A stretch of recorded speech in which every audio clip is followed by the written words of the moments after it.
আসসালামু আলাইকুম। আশা করি সবাই ভালো আছেন। দেখুন চারদিকে শুধু শুনতাছি বা দেখতাছি, মোবাইলে দেখি বা বাস্তবেও শুনতাছি যে সবাই নাকি মাথার চামড়াটা খায়।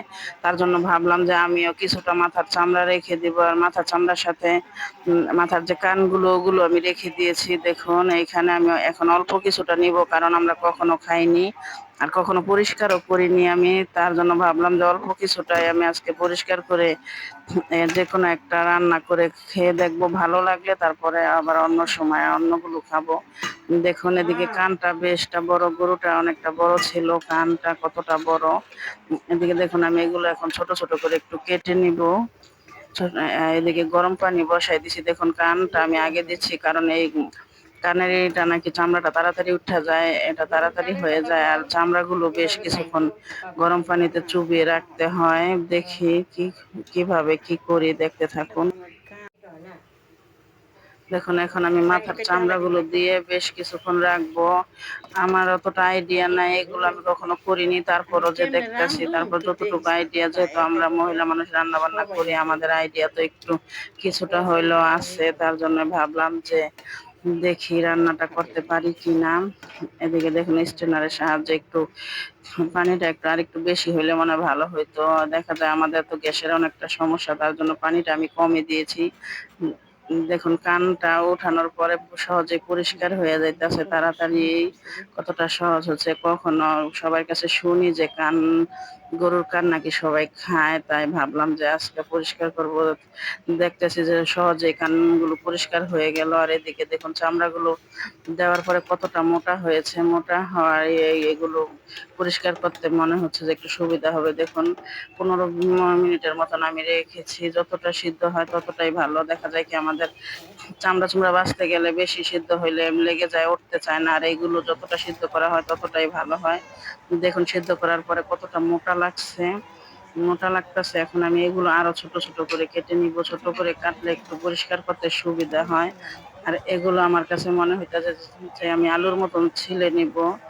আর আমি এভাবে দেখতেছি যে সবাই বোর্ডের মতন সে পরিষ্কার করে না, আমার কাছে ওটা সহজ মনে হইতেছে না। এদিকে দেখুন আমি একদম সেম আলু যেভাবে ছিলে সেভাবে ছিলতেছি, আর সুন্দরভাবেই শিলাটা হয়ে যাচ্ছে, সহজে পরিষ্কার হয়ে যাচ্ছে। আর এগুলো একটু পরিষ্কার করতে গেলে দেখা যায় এগুলোর গায়ে অনেকটা পশম লেগে থাকে। এগুলো ভালোভাবে একটু কলের নিচে দিলেই মনে হয় যে পরিষ্কার হয়ে যাবে।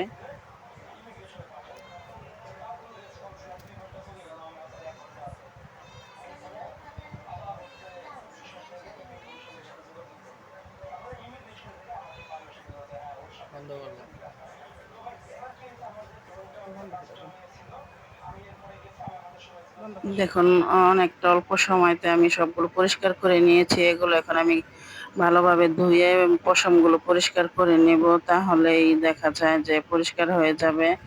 এগুলো দেখতে একটু বেশ ভালোই লাগতেছে। আর এগুলো দেখা যায় কি একটু আঠালো ভাব, তার জন্য আমি অনেকক্ষণ সিদ্ধ করে নিব। অনেকক্ষণ সিদ্ধ করে নেওয়ার পর ছোট ছোট করে কেটে দেখুন এরকম করে আমি রান্না করে নিয়েছি। সব যে মশলা দিয়ে আমরা গোশ রান্না করি সেই মশলাগুলো দিয়েই আমি রান্নাটা করে নিয়েছি। এখন দেখুন আমি এগুলো ভাবতেছি যে পেঁয়াজুর মতন করে ভাজবো।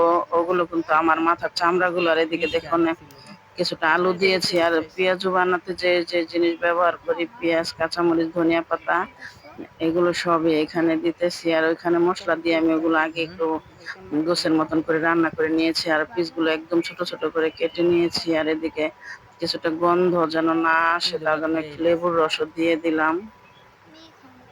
কখনো কিন্তু এরকম ভাবে রান্নাও করিনি, আর কখনো দেখিও নি এরকম ভাবে রান্না করতে। নিজে থেকেই ভাবলাম যে এই মাথার চামড়াটা আমি এইভাবে রান্না করব, কারণ এটা সিদ্ধ করার পর দেখছি যে অনেকটা আঠালো ভাব। ওই আঠালো ভাব হলে খেতে মনে হচ্ছে যে ভালো লাগবে না। তার জন্য ভাবলাম যে এভাবে পেঁয়াজের মতন করে ভাজবো। আর এদিকে আমি এখন কিছুটা ময়দাও দিব। দেখুন কিছুটা ময়দাও দিয়ে দিচ্ছি। হাতের কাছে বেসন থাকলে আমি বেসনটাই দিতাম, কিন্তু এখন বেসনটা নাই, তার জন্য আমি ময়দাটাও দিলে হয়, একই কাজ করে। এদিকে দেখুন আমি কড়াইতে তেল দেওয়ার পরে এখন আমি একদম পেঁয়াজুর মতন করে ভেজে নিব। তেলটা ভালোভাবে গরম হয়ে নেওয়ার কারণে এটা আবার একটু লেগে যাওয়ার সম্ভাবনা থাকে, যেহেতু এটা আঠালো ভাবটা একটু বেশি।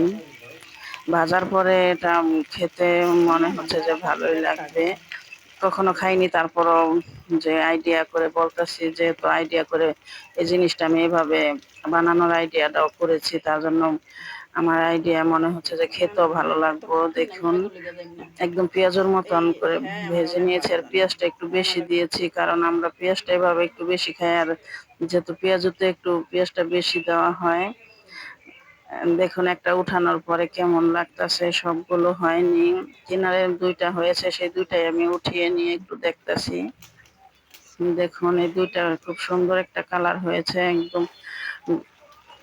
ধন্যবাদ সবাইকে আমাদের ভিডিওটি দেখার জন্য।